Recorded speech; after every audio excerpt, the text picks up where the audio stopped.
I can't wait to get you alone. Tuesday, 7:30 a.m. She is beautiful. No, that isn't right. She's stunning. A goddess among filth. Not even the most brilliant of poets could describe her. I watch as she walks into the coffee shop, just as she does every morning. My heart trips when I see her. What's up? What can I get you? I greet her with a smile. I don't have to ask. I know her order by heart, but I do anyway, as not to seem obvious. Caramel latte. 2 extra pumps of caramel, she says hastily. Her head is tilted towards her phone. Yeah, sure, 1 sec, I say with a smile. I wonder who is texting her. Her mom? Her crazy boyfriend? Maybe her superficial friends? No one really knew her except for me. I would show her one day. I will make her mine one day. I just have to wait. Here you go. I hand her her drink. She pays, then leaves. Over in 8 minutes. I wish I'd taken longer. I can't wait for the day.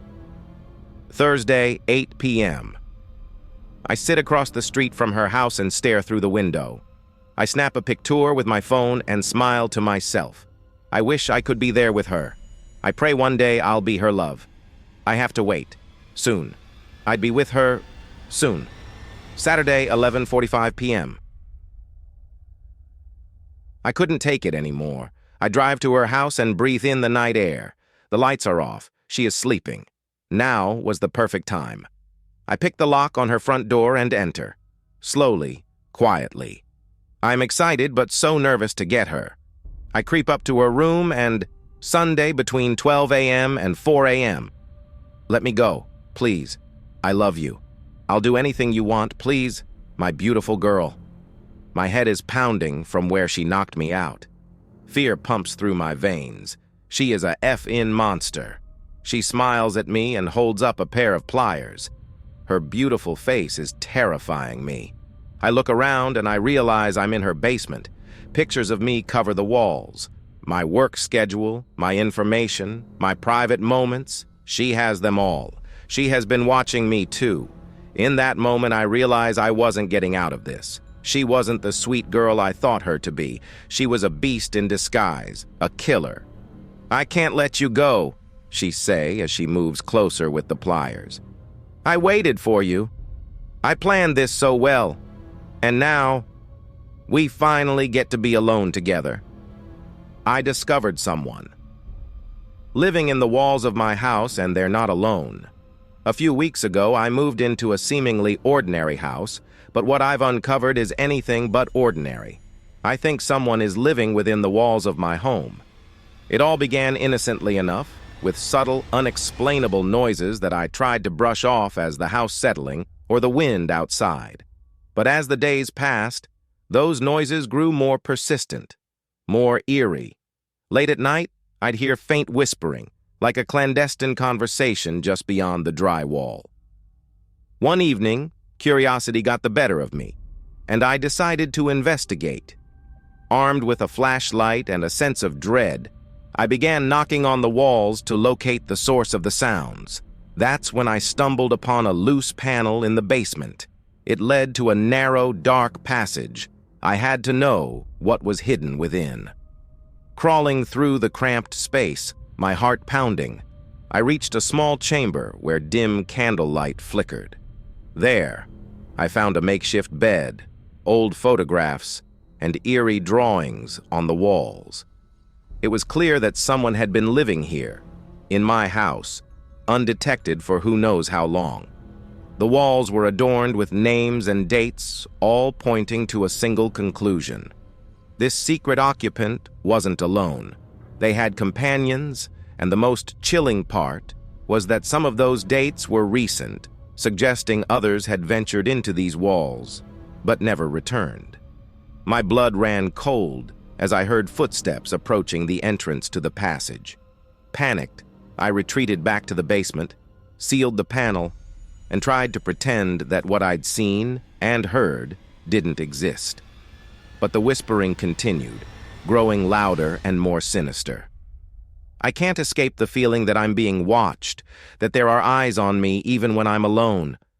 I don't know who these hidden occupants are, what they want, or what secrets lie within the walls of my house. I'm trapped here, Reddit, and I fear that the presence lurking in the dark may not be content to stay hidden much longer. Please, help me. I never knew where my dad worked, but now I know why I never worked a day in my life, because my dad made very good money and said I will work with him one day. Yesterday was that day. I just turned 18, and my dad said I will start working in a week, so he decided to give me a tour of it yesterday. And now I know why he never told me where he worked. I thought he worked in a lab, and I was partially correct. On the way to his job, it was 2 hours away, and he blindfolded me. When I got inside of his lab, you saw cages, but not with animals, but with creatures. I read the label on one of the cages, which read Patient 789 the Seeker. It was a tall, lengthy creature with 3 eyes and sharp teeth. I moved on to the next with Red Patient 564, which was a small elf-like creature. It was kinda cute until it opened its mouth. "What do we do here?" I asked, terrified. "I'll show you," my dad replied, as he put on a hazmat suit and fed the elf-like creature. I put on the hazmat suit, and my dad gave me a pig. I put it by Patient 789. It opened its mouth as if it was unhinged and ate the pig whole. I fed a few more creatures patients. Then before we left, my dad gave me a $1,000 check. I guess this is my job for the rest of my life. And I can't even tell anybody. I work for NASA. No, Earth won't be destroyed by an asteroid on October 3rd, 2024. Don't listen to those amateur astronomers. I have no idea where they're getting such a ridiculous claim. We're gonna be all right. Even if a giant rock was coming, it's not like it makes the one from Armageddon look like a pebble, and there's nothing we're able to do about it. Didn't you see us lightly tap that teeny-tiny asteroid last year? That should have assuaged your fears. Don't you think we would have an assumed responsibility to alert you about something as catastrophic as this? Trust me, we would let a planet of people who choke-slammed each other over toilet paper a few years ago know that the world was ending. We're gonna be all right. We would have known about it for a long time. Probably since May of 2009. It's perfectly normal. I wanted my family to start going to church. Speaking of my family, I would have told them already and would not be hiding a waterfall of tears behind my smile. We're gonna be all right. I'm done giving any credence to conspiracy. I'm going to take a 1.5 years off to spend more time with the ones I love, who will not soon be reduced to smithereens. We're gonna be all right. May God have mercy on us all. My friend's ex-girl knows something we don't. This is one of the most terrifying thing that I ever experienced and really wanted the world to hear. I thought this is my chance. I had a roommate a few years ago from Spain that we lived together for some time. He had an ex-girl of a few years back in his country that broke up because he left. They kept connections here and there, but nothing much. One night when I got back to our apartment, he was on the phone with her, and she apparently had a dream of him dying in a car accident. We both laughed and said it's nothing. They kept talking for a few minutes, saying random stuff, and right before they hung up, she said, "Be careful of the blue shark." We did not think anything about it until a few hours later his girlfriend, 1-month relationship from Germany, came over to hang out with us. We were chatting, and all of a sudden we wanted to get something to eat. My boy did not have a car at this time but knew how to drive. She said, "It's okay, just take my car because I have a motorcycle and he don't know how to drive." She went in the door to grab her keys and tossed them to him. The moment we saw them, we went cold. There was a blue shark on the keys. We did not say anything for 5 minutes straight and just decided not to get food this day.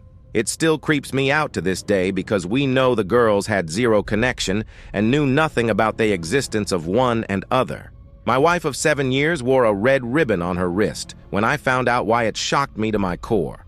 I am 35M and have a wonderful wife who is 32F.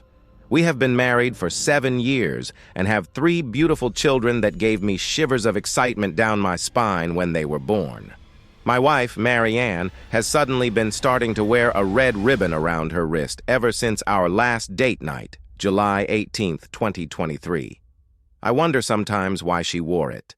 The day I found out why she did was the day I almost hung myself out of confusion. "Honey, you're back from work," she said with a slight grin on her face whilst tightening the ribbon around her wrist. "Hi, baby. The office was a bit crowded today, so my boss let me come home early." As I replied, a disgusting stench drafted into my nostrils. I immediately gagged, wonder what the hell the smell was, and noticed it came from the direction in which my wife sat. "Babe, what is that smell?" I say, pinching my nose in disgust. "Oh, nothing," she said a few moments later. I looked at the red ribbon and noticed it was a bit stained. So without warning, I just pulled it off. Beneath the ribbon was the most vile thing I have ever witnessed in my entire life. There, underneath the ribbon, was bits of torn flesh, rotting as maggots swarmed her hand. I instantly shrieked and ran out of the room, barfing in the bathroom. I am currently writing this post as she is banging on the bathroom door, begging me to open it up. What should I do? What's a weird or unexplained experience you had while in the hospital? Back in August of 2020, I woke up one morning and passed out and threw up blood all over the place.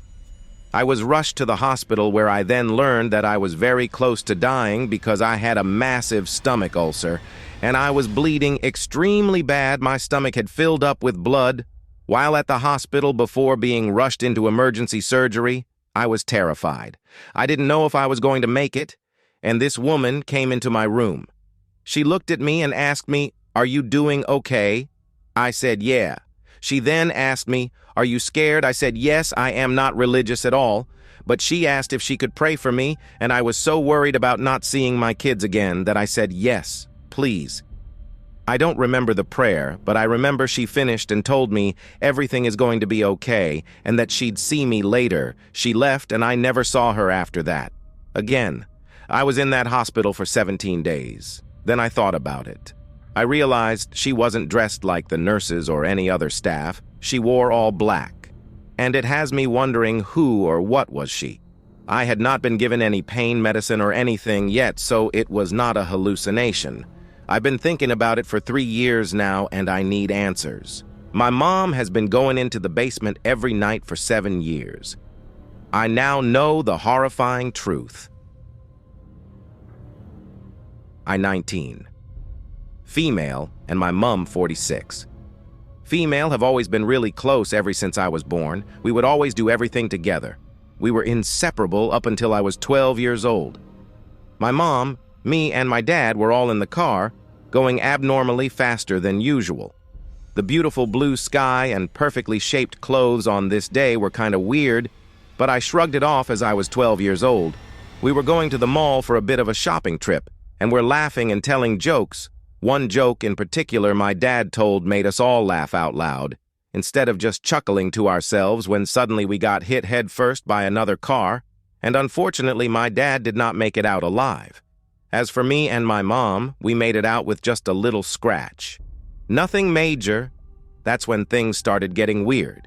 A couple months later, my mom started acting very weird.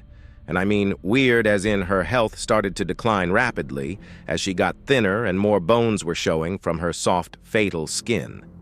She started skipping meals more regularly to the point where she did not eat at all. She started going down into the basement at about 2 years after my dad's death, and that's when it started badly. I would notice she would spend up to 3 weeks at a time down there. Sometimes even 4. The bad smells didn't start until a couple months later. The smell was putrid, so bad I couldn't even go near the basement without gagging and sometimes throwing up right then and there.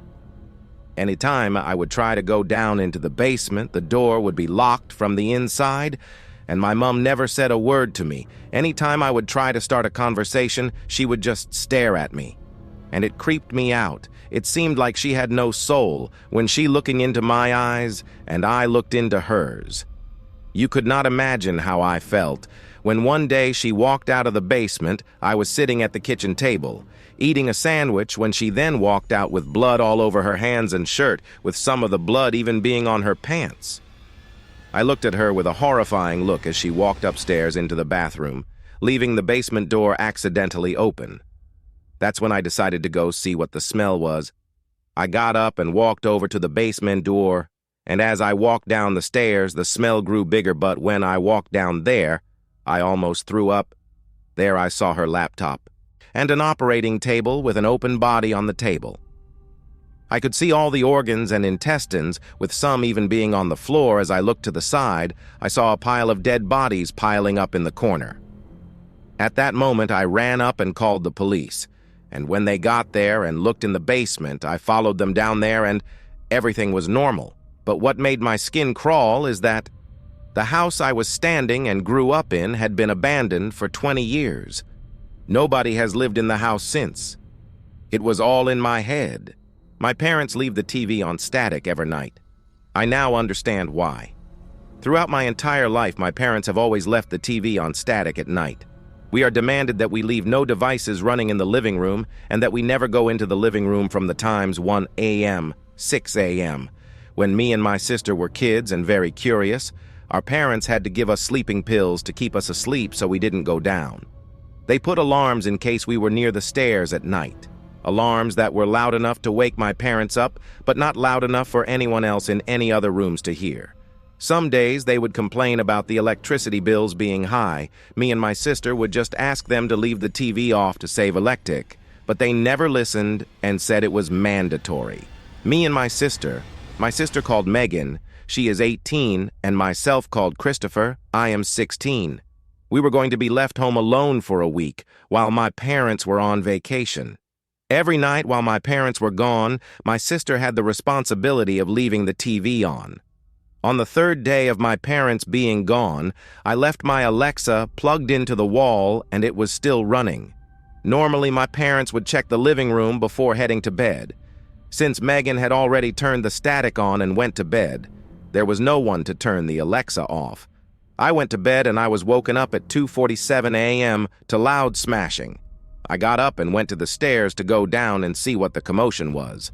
My sister grabbed me by the arm, and she was already standing, crouched by the hallway beside the stairs. "Don't go down," she said quietly. "Remember what Mom and Dad told us? We can never go down the stairs under any circumstances." I told her it didn't matter. And this was urgent, but no matter how much I wanted to, she wouldn't let me.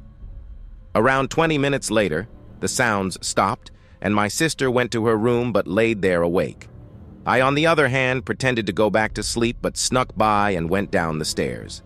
I checked my phone on the way. It was 3:37 a.m. I crouched near the door and peeked into the living room. I saw a black figure. I would say it was around 7 feet tall. No hands or any facial features. Just a pitch-black creature staring into the static. My first assumption was that the static was to keep the creature at bay. My Alexa was smashed to bits. I was about to go upstairs and get me and my sister out of the house, but then, at that moment, my phone buzzed. A YouTube notification popped up and my phone made noise. The creature heard me.